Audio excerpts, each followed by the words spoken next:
Hello, welcome to this quick update on the Renters' Rights Bill. Last week the government put out the guidance. We've read all 11,000 words, 37 pages of it, and just thought we'd share a few thoughts and comments. The first thing that they clarify is that a tenant's notice has to be 2 months long, of course, under the new legislation, but it will also have to end at the end of a period of a tenancy. Very much we would have expected this for any periodic tenancy, but it's nice to have that clarified in the guidance and will help us when we're trying to point this out to tenants. That effectively means a tenant's notice will be somewhere between 2 and 3 months long, depending on when in the rental cycle they've served it. One of the words they've used in describing the initial month's rent is that you can't collect the initial month's rent until the tenancy has been entered into. It's not been entirely clear what this has meant, although it's generally been accepted that once the tenancy has been signed up and both parties are committed, that will be entered into.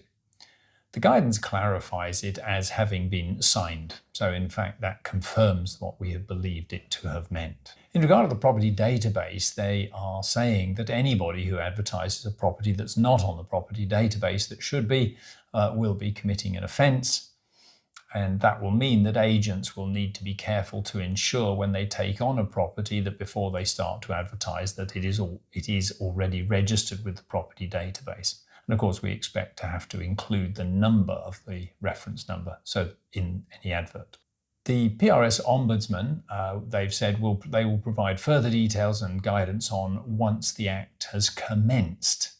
That tends to imply that the Ombudsman won't be starting at the same point as they bring in the first part of the legislation, and therefore there will be an initial introduction where we'll lose assured shortholds and Section 21 notices.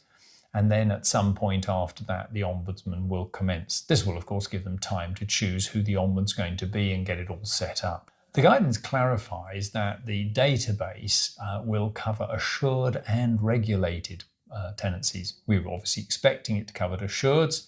They're not saying it will cover contractual tenancies, things like rents over 100,000 or company lets, but they are saying it will include regulated tenancies. So just be mindful of that if you have any of those older style Rent Act 77 tenancies still left. A final clarification that they make in the guidance is that if you have a head lease that prohibits pets, then it will be reasonable for you to refuse pets. We've been wondering quite what will be deemed reasonable, and I'm sure further guidance may come out over time. But at the moment, we do know that if the head lease says no pets, then it will be reasonable to refuse on that basis. Just a few thoughts around the guidance. I hope they're helpful. If you want a copy of the guidance, then if you email Mark on mark@tfponline.co.uk, and we'll put a link to that in the description, he'll happily send you a PDF copy of the guidance. Thank you.